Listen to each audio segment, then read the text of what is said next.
After 12 episodes with Karin, I think it's fair that I do something approaching a proper introduction. Karin is a family friend.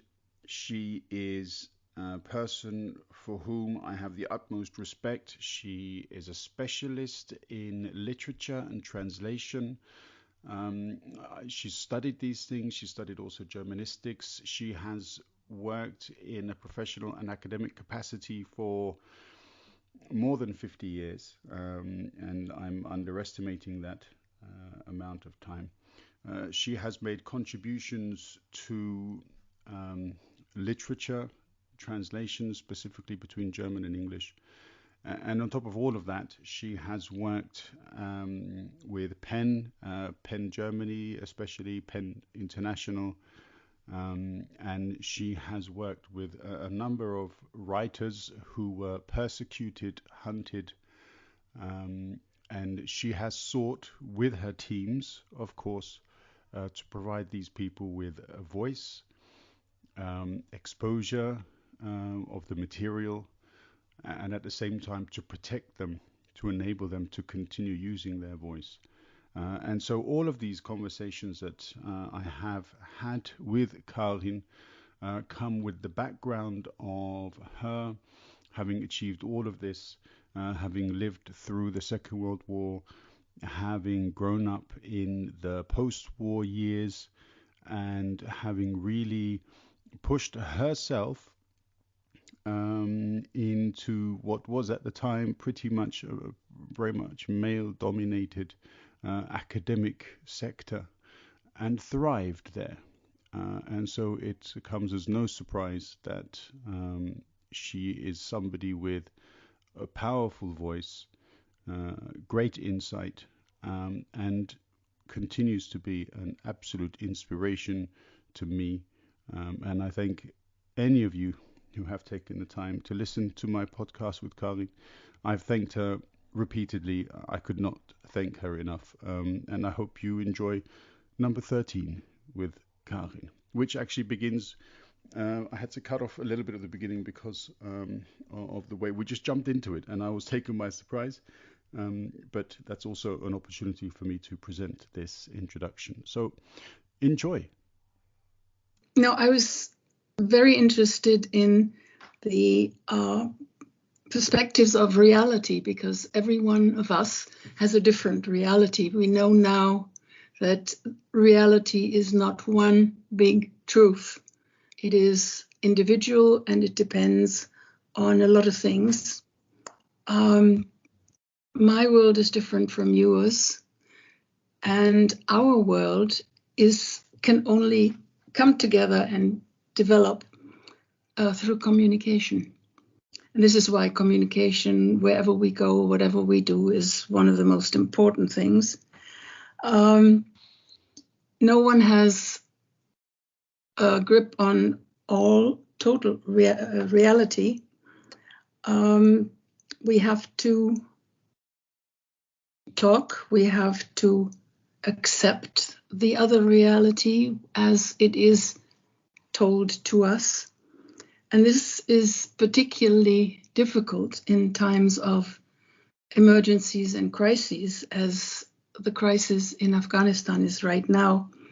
Nobody can relate to us exactly what is going on there in terms of facts, in terms of emotions, and in terms of understanding, because it is piecemeal, first of all, in the reporting, and piecemeal in the way we accept things, because we cannot relate to some of the information directly, emotionally or intellectually.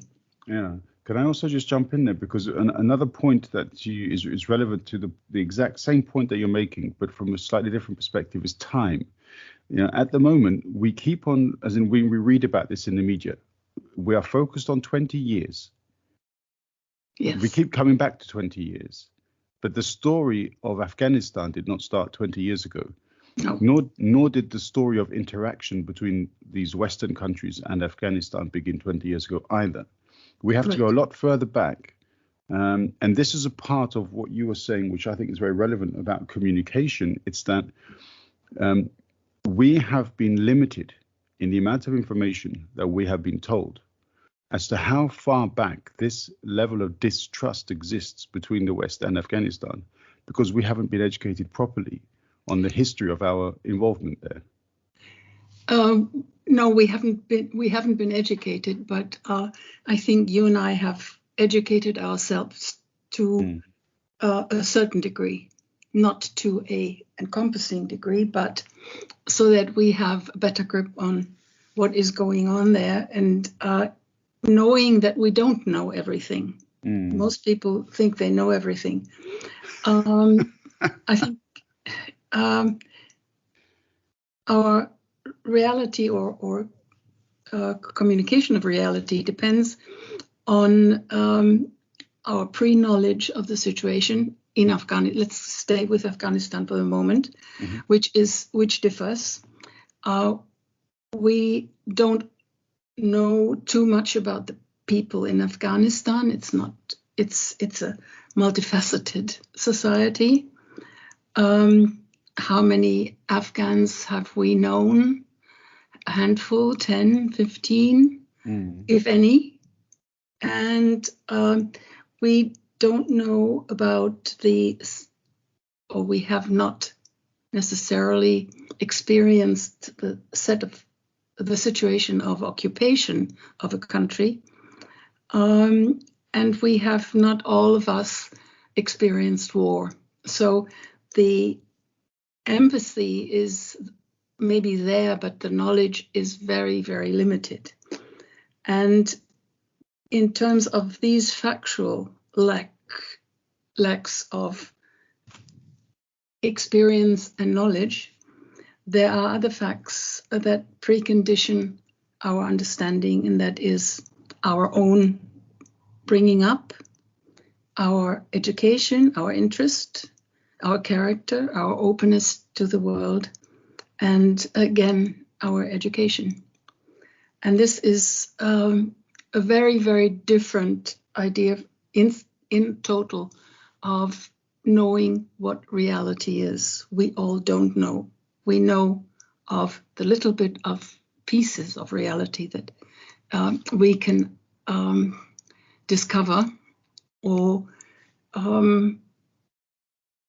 research or question or relate to or not relate to. So it's a very, very tricky situation. Yeah, and also, I mean, one of the important words that you mentioned there is perhaps a word which many people, having listened to those sentences, wouldn't really recall with any sort of great importance, but that's multifaceted. You know, Yes. We tend to simplify things, and this is something I was reflecting on in my preparation earlier. We tend to simplify things because mathematics teaches us that there is a need to simplify. And indeed, in communication, we're also told, don't overcomplicate the message, make it easy to understand. Yeah. However, the world itself doesn't operate along human design. No. Things happen that we cannot simplify. We cannot put it into a simple coded structure for everybody to understand. And one of those elements is the fact, exactly as you said, multifaceted. But even if you pick up one of those multifaceted elements, it itself is also multifaceted. So, I mean, for example, we talk subjectively about the Taliban, and we consider the Taliban to be one participant within the process, but it's not a single entity either. No. So, I mean, this is a part of what you mean when you say multifaceted. The truth is, our limit to completely understand when you say multifaceted, exactly how far that extends. To everything and through the ages.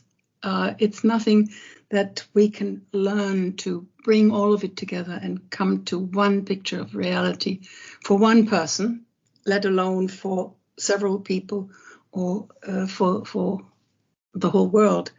I was looking at the pictures from Afghanistan, and I had a second film in my head, and those were the pictures of the Yugoslavian war, when I was sitting in front of a screen and listening, hearing the bombs, in a way trembling, because I had been through something similar, but that was past. This was present. I could not participate in the present. I could empathize with the present because I'd known similar feelings, but I was sheltered through the screen, through the television or screen or the glass. It could not totally reach me. And I think our world today is surrounded by screens, and we are separated from another by screens, and the idea of war or occupation or death is all around us, and it is past, present, and future at the same time. When I was looking at the pictures from the Yugoslavian war, I came to a very little poem, but it's very, very tight, but that's the way I think and I write.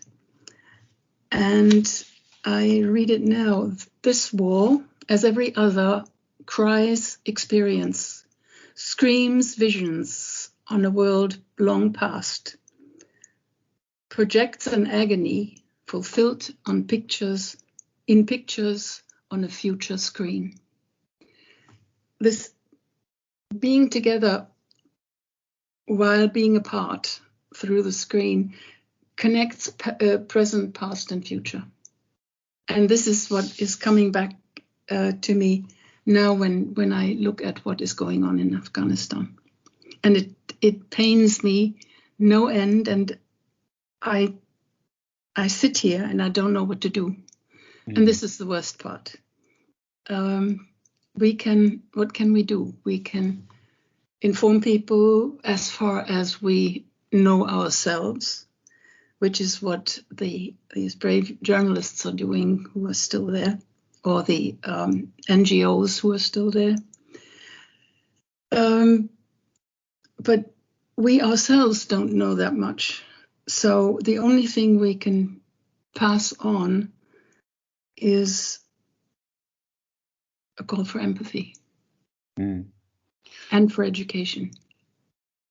Yeah, I mean, when situations reach this point, we have already passed the opportunity of having a positive impact upon the current situation. Right. So essentially, the message is we have to use this opportunity to make sure that the next one doesn't develop along the same lines. And that's where your education comes in. That's where the empathy comes in. This is where the learning from experiences comes in. However, as you have just done yourself, you have drawn a very, very close similarity with what happened in the former Yugoslavia. And then we can also go back, indeed, and draw a similar line through the Vietnam War. Yes, or the Nazi war, indeed, the German war. Indeed. And what this tells us is that all of these opportunities where we could have sat down and learnt and studied what we did wrong were all missed, especially by those who are decision makers or who then became decision makers. And so, history repeats itself as a result of us not having learnt our lessons. Right. And this is what also pains me, because you hear, being a child of the Second World War, that to know about Nazism is passé. It's too long ago. We can't empathize. We don't want to know anything about that. That's we have compensated and recompensated for our mistakes, or even not our own mistakes, but the mistakes of our forebears. And this shoving experiences, painful experiences that we could learn from in the background and out of our mind is what is the worst one can do. And I think the knowledge about history, which I wasn't aware when I was 18 or 19 to that degree, is the most valuable experience of and knowledge of being a human being at whatever time. Yeah, I mean, there is a wonderful quotation. I think it's from Truman. I could be wrong, but I think it's from Truman. And he says, "The only thing new in this world is the history you do not yet know." Yes. And I think that covers so many different subjects. And I think it's what you also allude to yourself. The only thing I would add to your point on responsibility is some elements within the story of the Second World War, or at least within the story of 1933 to 1945. Some elements, some entities have taken responsibility, but not all. And I would say that a part of the reason behind the sudden, I would say, increase in right-wing movements, and perhaps also the re-energization of right-wing sentiments, is down to the fact that not every element was punished after the Second World War. Some were allowed to thrive, albeit under different guises. We should not at any point think now that Nazism is a thing of the past, because it's still with us. And it's still very much involved in decision-making processes, and this is worrying. I would hazard to say. In very many countries, particularly in the West, yes. There's somebody came up with a percentage and said every country that was involved in the Second World War has a retainer of 20% of those inclined to National Socialism. And this may be true. And it's scary.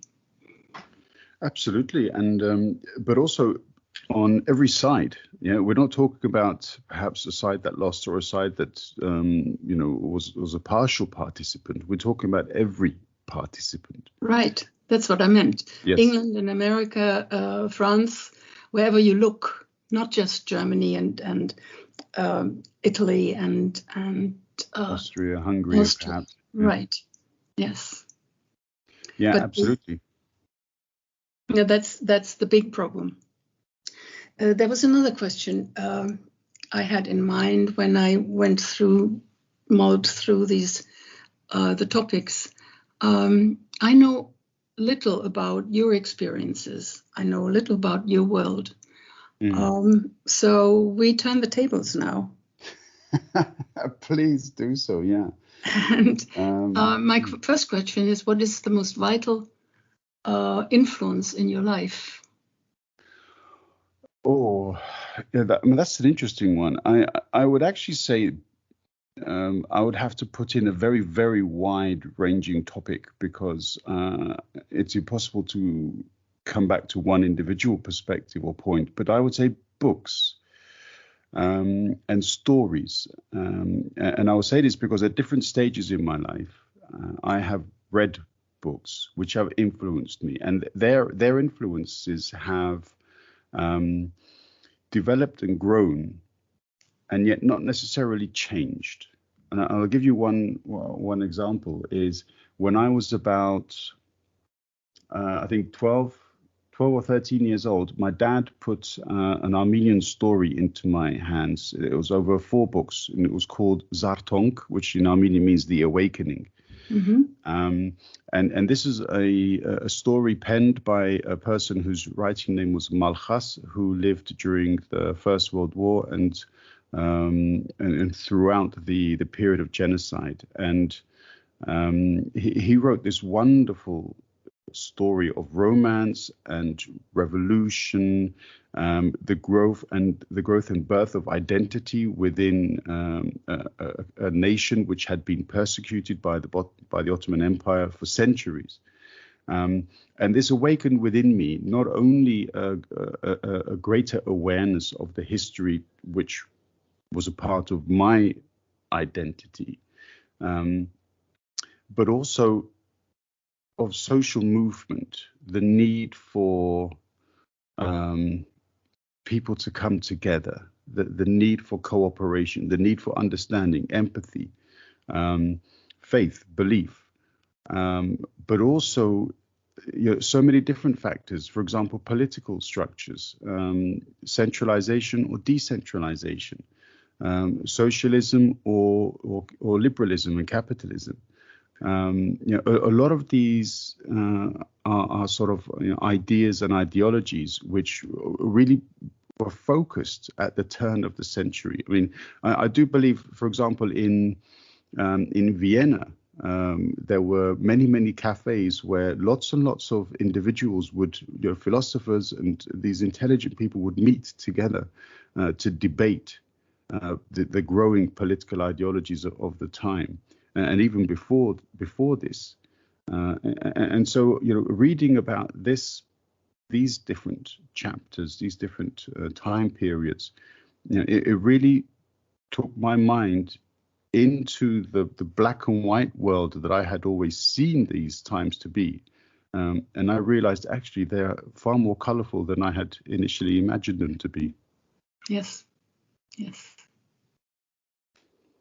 Very true. I think I can totally agree with you, because my first really factual information came from books, and I was an avid reader.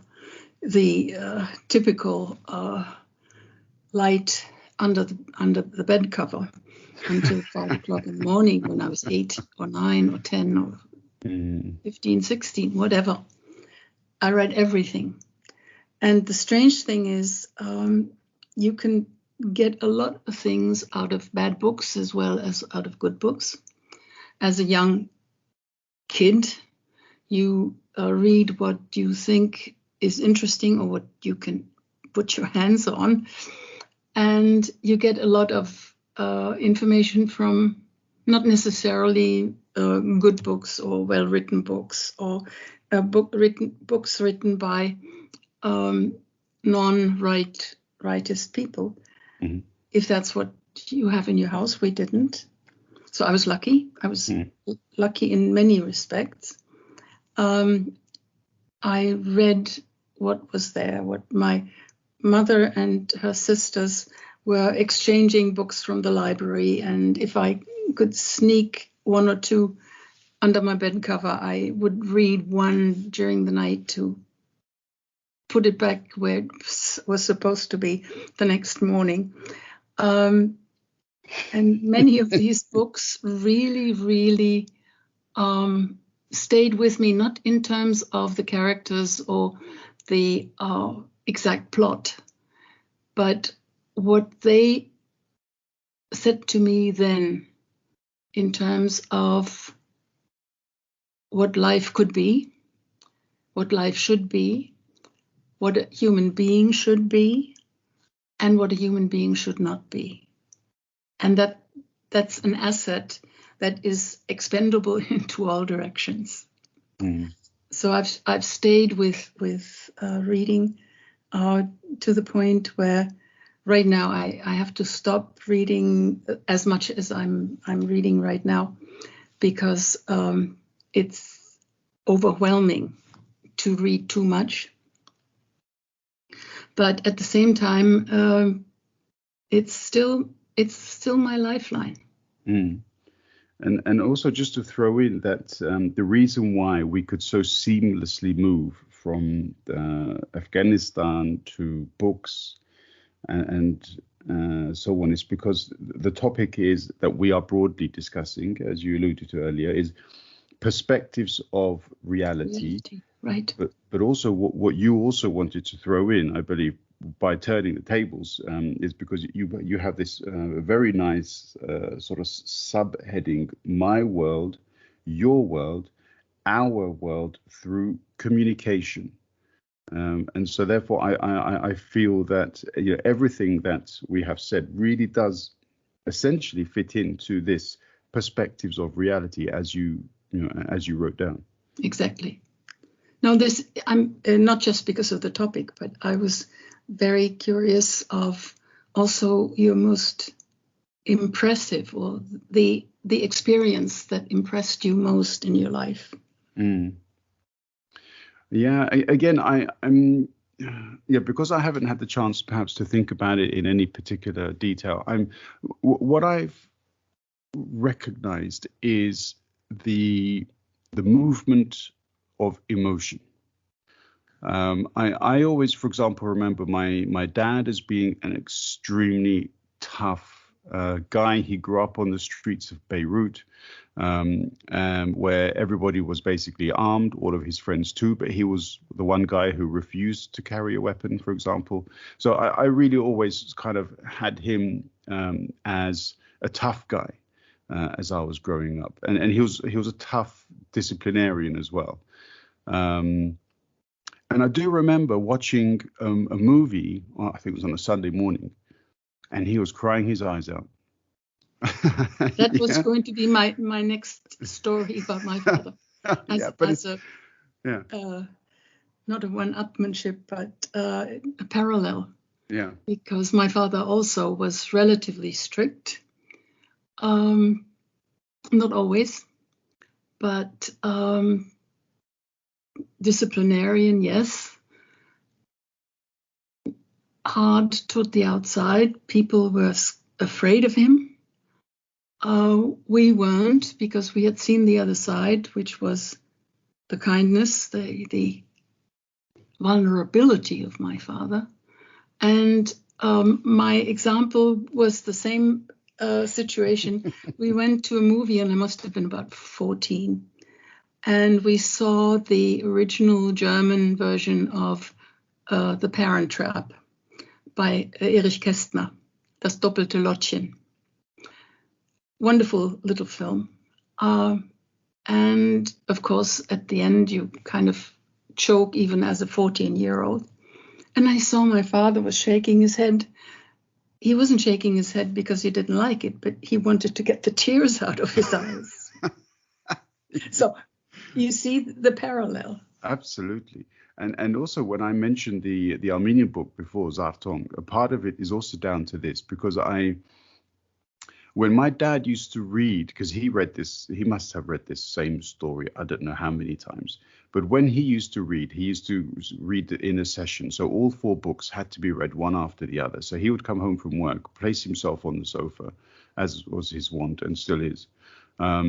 And would thereafter be incommunicado, because he would not be interrupted for anything less important than dinner.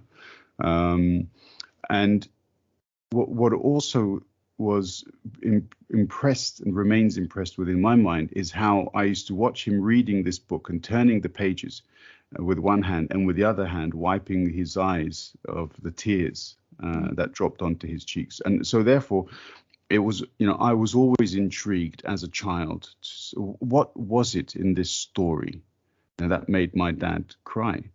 And I eventually found out, because I shared similar experiences. I remember reading this book on the train, for example, in London, and crying quite openly on the train. Or I also used to read it while walking to school, and a couple of times I almost walked into the street because I had this book in my hands while walking, which I would never advise that. So if anybody's listening to this, please don't do it.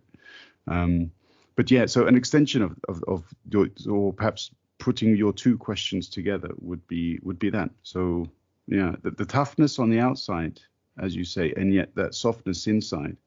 Yes. And I think that's also been an education for me, because I don't want to have that toughness outside, at least not anymore.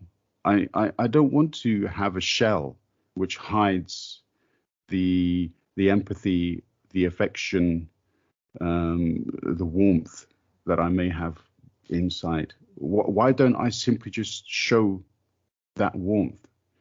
Yes. There's no need to hide it, is there? Mm-hmm. The thing about my father was I know he loved us, and he made things possible for us that weren't possible for other people within their family.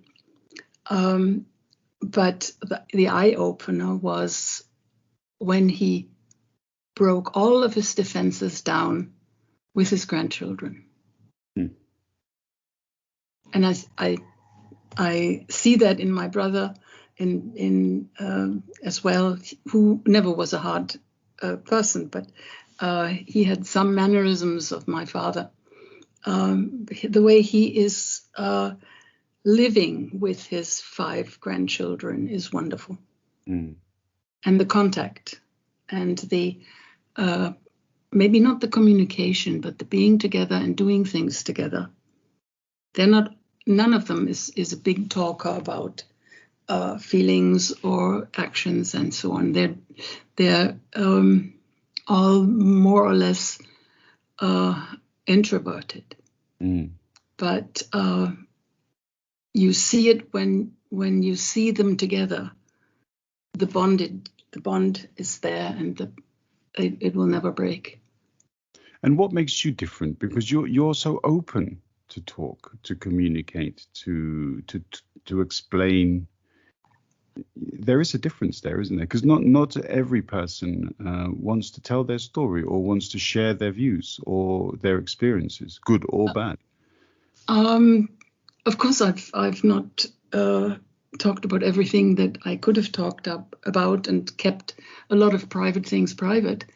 But I learned when I first left the family nest and went when I was 12 to a summer camp where I had to pick up responsibility, and I learned to communicate with kids, with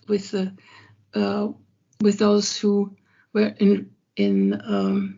responsible for our well-being and our education during those 5 weeks, because it was so different from home. I could always talk with my mother about anything,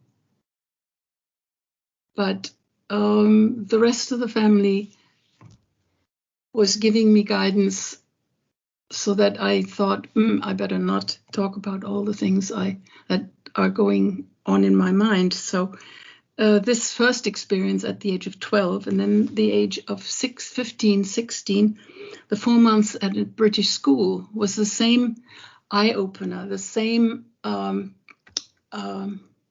opening up of myself. When I got the report card from Newcastle, it said something like, she's very sociable. I didn't know what that was until I checked it and got some information. And that was the proudest I was. I didn't care about the good grades or whatever, but I was sociable. So I wore that as a crown. And that crown got me a scholarship to the United States Rice University, because I was bored in just doing translation at Heidelberg. So I asked my law professor, isn't there a chance of getting someplace? And he said, we have a student at Rice University in Houston, Texas. Rice University just changed from Rice Institute. It was a very, very highly acclaimed engineering school, but now they also want to go into the humanities, and they have a fantastic program. Why don't you apply? It was the only application I sent out. And I got the scholarship from the Women's College for half of all costs for room and board. And I'm absolutely sure that this she's very sociable got me that scholarship. Mm. It's interesting because I mean the timing of these events. I just listened to a podcast from the BBC, and the subject matter was essentially two female researchers. I think they're from Suffolk University, and they essentially came across the files of something called the Mass Research Project, and they looked in particular at in 1937 the essays of 12 and 13-year-old girls from Bolton. Mm-hmm. And the reason why they focused on these particular essays, according to the podcast, was because in all of the cases, the names were included on the essays, which is apparently quite strange for this mass research project, because they tended to, remove any kind of identifiable features. Mm-hmm. And one of the issues which was particularly of interest to them was the response to the essays, the marking, which commented on observations of the girls, but also their essays. And I mean, I'll put a link into to this particular BBC podcast as well in the description, because it's really interesting. Thank you. But how, for example, one observer said that a particular girl, she focused too much on boys. Yeah, this is 1937. 12 and 13-year-old girls. Another observer said she lives for the cinema. She wants to, she wants to go to cinema every day of the week, and it's too much. These kinds of observations were made of these 12 and 13-year-old girls. And so when you talk about how your report card focused on the positive side of your sociability, I'm kind of, because obviously this was after the war that you went. So I'm sitting here thinking to myself, was there such a shift in the, I suppose, 15 years between these two approaches? One where people are openly critical of young 12-year-old females, and then after the war, a slightly more positive approach. Is it purely subjective? Were you just simply lucky? Or on the other hand, which is extremely possible, you just had such a positive effect on the people around you, and they had to say how wonderful this girl is.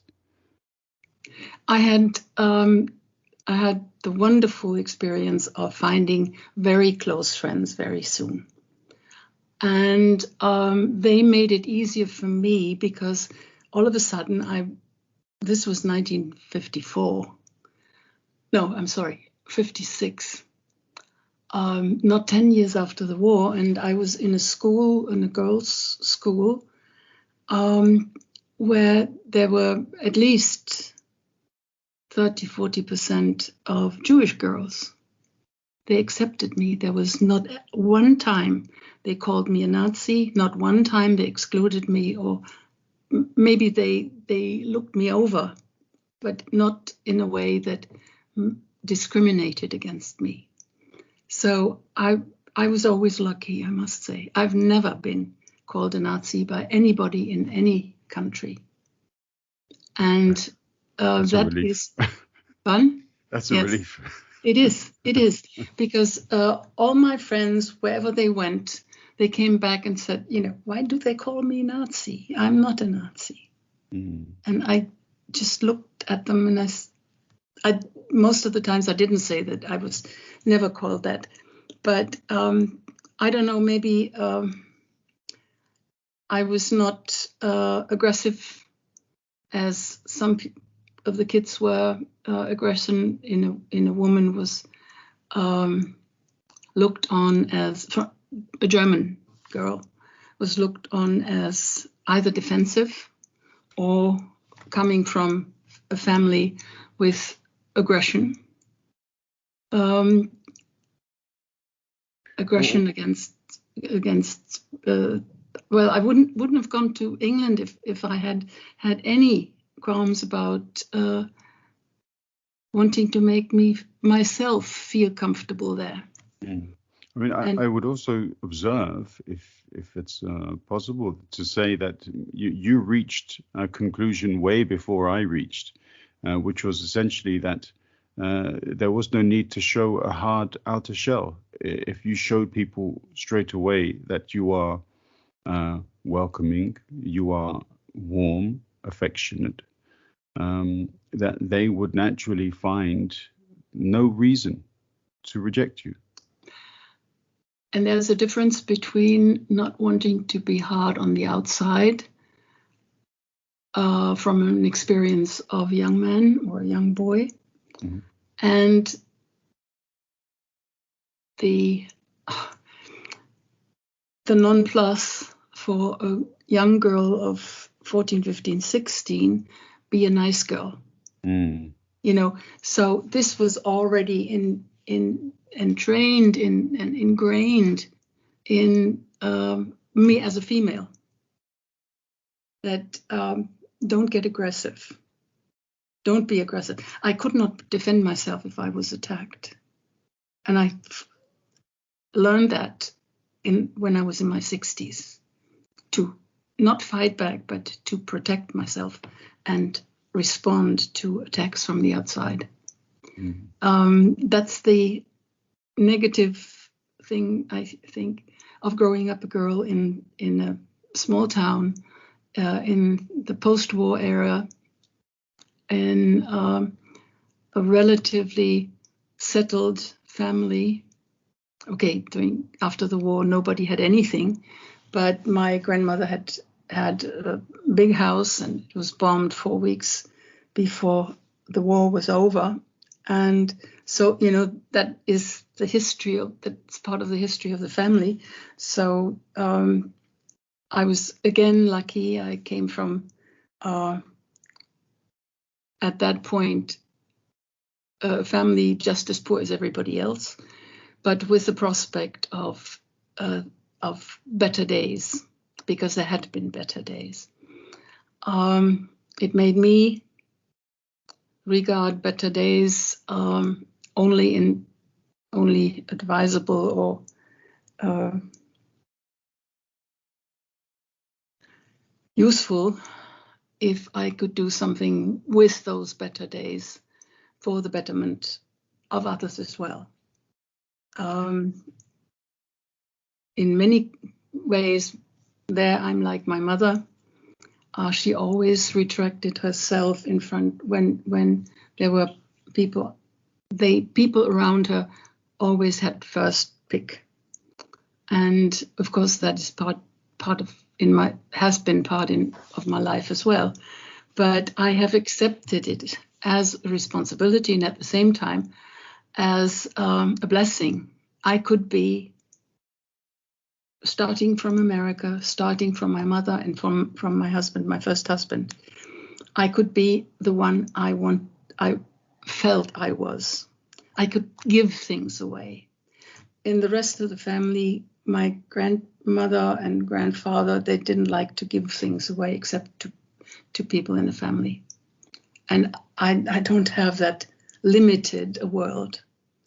And this is what probably made me open. Yeah, I mean, it's also interesting because you make some fascinating comments about the difference between a young boy growing up and the thoughts that a young boy such as I would have had, and the differences that you had as a young girl growing up. So, this, not having a hard shell, but, don't, be a nice girl, but, there are certain limits to the niceness that you can exhibit. Well, in German, there's ein braves Mädchen aus gutem Haus. Yes, indeed. Yeah. That's what I was trained to be. And of course, I rebelled against it. That's why I always wanted to get out. And this is why that year at Rice University in America, where I was me, I was Karin. I was not, my maiden name was Pongs, that Pongs girl. I wasn't part of a clan. I was me, and I was accepted as me, and I was doing well in terms of academic output as me. And that made me free and made me start to think, okay, you can contribute. If you can write papers like you did at Rice in a foreign country, in a foreign language, and get those marks or those compliments, you can contribute if you stay that way, open and analytical, and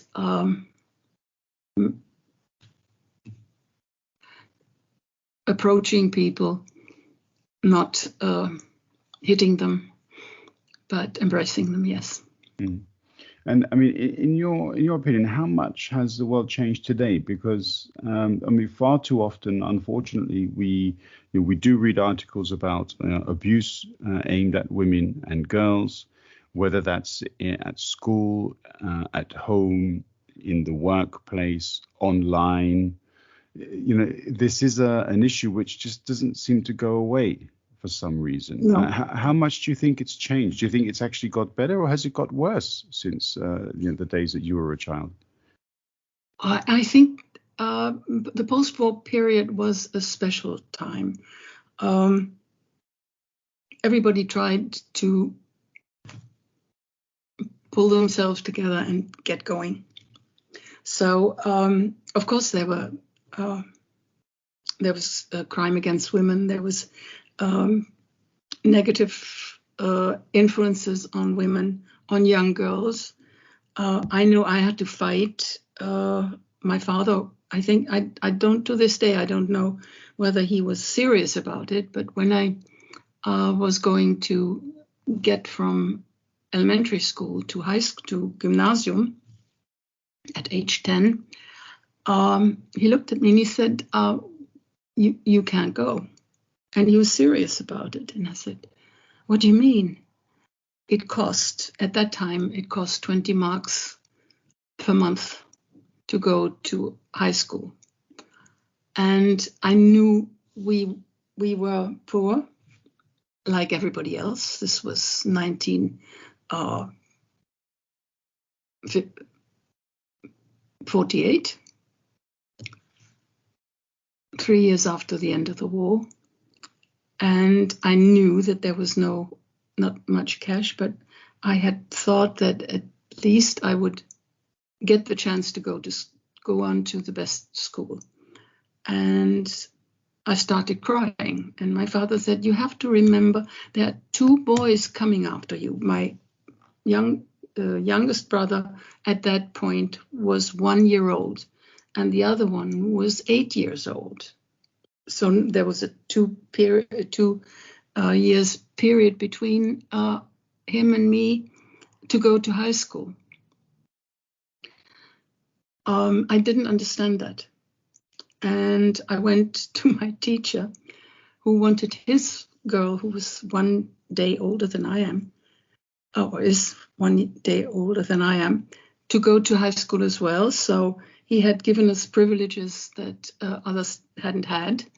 We could do math with the kids 3 years above us, or German or history or whatever with other classes.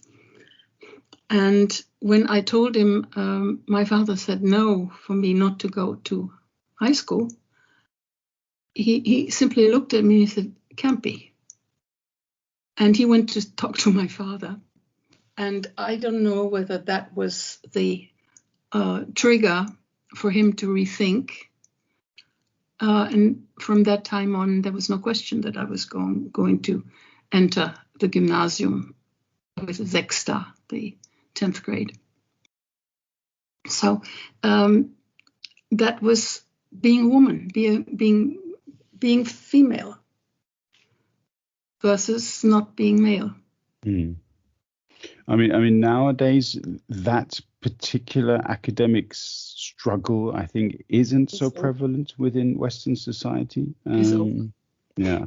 So there are differences. Perhaps there are elements where we have taken important steps forward, but there are other ways in which we have stagnated as a society, it seems. And it's so unfortunate that this struggle should persist. I mean, just recently there have been so many examples of how women are treated differently. So, for example, with regards to some of the questions that are asked of,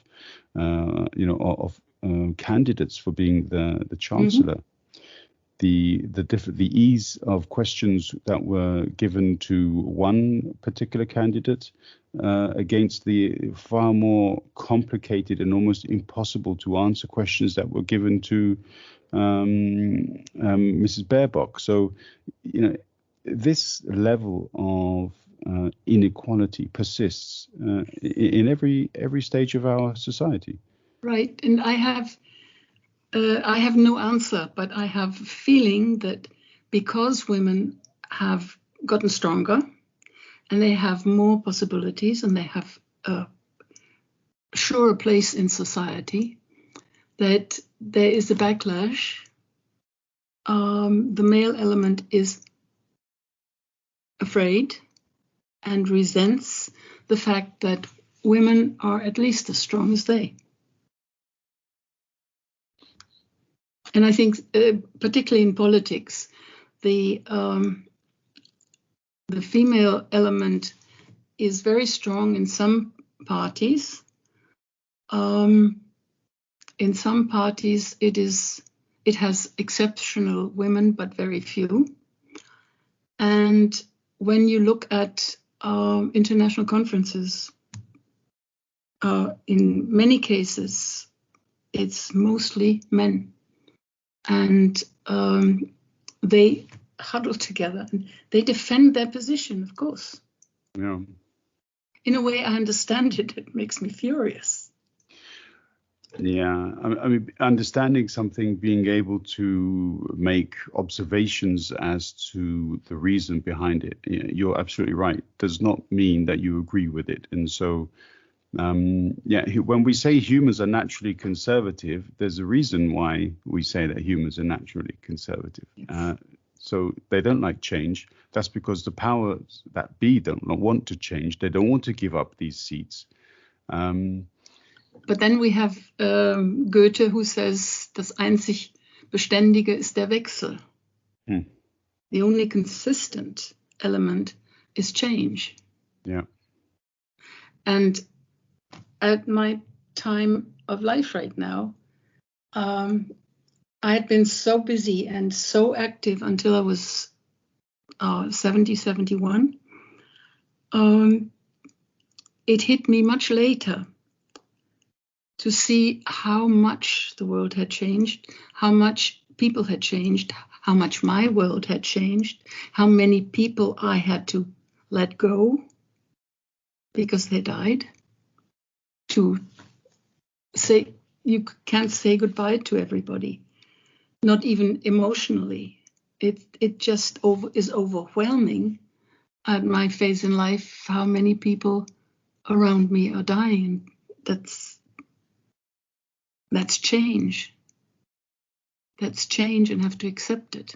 And have to accept the changes in me. Yeah, I mean, sobering thoughts, Karin.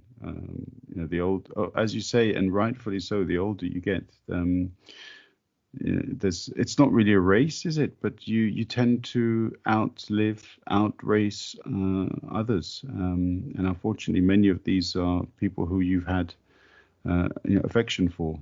Yes, you in your life, when you do things like you do, or things like I did, you touch upon many, many, many lives in one way or another. Intimately or non-intimately, from a distance, from a half distance, from working together, from communicating about work together. For instance, people I wrote reviews for their books for, they're gone. So my world is getting, my world, my traditional world, is getting very small. So it shrinks. And if I am not careful, I shrink, or I let my world shrink and include less people and less events. And I don't mean entertainment events, but let the world pass by me. And this is why I still read so much. And this is why I still watch television or do whatever brings me news of what is going on, because I'm still part of it. Yeah, and also why you still talk to me, because just as just as a side point, in other ways, your world is growing. In that, I had a look at the map today of the areas where this podcast is downloaded, and there are parts of the world that I have no understanding as to who would have followed us along this journey. I mean, there are Japan, China, Russia, different parts of India, Pakistan. It's wonderful to see. Obviously, lots of places around the US, the UK, in Europe is quite a concentration of downloads. But that's amazing, because I never asked you to whom am I speaking beyond you. Yeah, I have no idea, Karin, but there are many, many cultures that are listening to some of the episodes that we have produced, at least, and that's a wonderful thought. I hope only that they they enjoy listening to some of our musings. At least I know that I have thoroughly enjoyed all of your thoughts as you've expressed it. Enjoyed, and I am enjoying talking to you, because you are alive, I'm alive. We communicate. Our two worlds have a lot of interconnected roots, which is very, very nice. And it goes beyond those who we are close to, or in terms of your family, my friends. But in terms of ideas, in terms of concerns, in terms of emotions and fury. Absolutely. I think we're furious about the same things. Very, very similar. Yeah. And it's very nice to know you're not alone. No, absolutely not. And I think, as we discussed, today will be a slightly shorter episode than normal. Yes. But next time we'll try to extend it as much as we can. But that's a wonderful thought to conclude on. And I can only repeat the thought. You are not alone. We are not alone. Nobody is alone. No person is an island. We can still laugh together. Absolutely. Absolutely. And I'm looking forward to coming to Cologne and laughing in your company as well. So wonderful. I'm hopeful this will happen too. Wonderful. Thank you. Karin, thank you very much. Thank you again for your time, your wonderful ideas. I look forward to the next idea for the next podcast that we do, because in many ways they are such topics which are just purely natural. They are organic. They grow and they breathe. It's wonderful. So thank you again for this suggestion for today too. All the best, and talk to you later.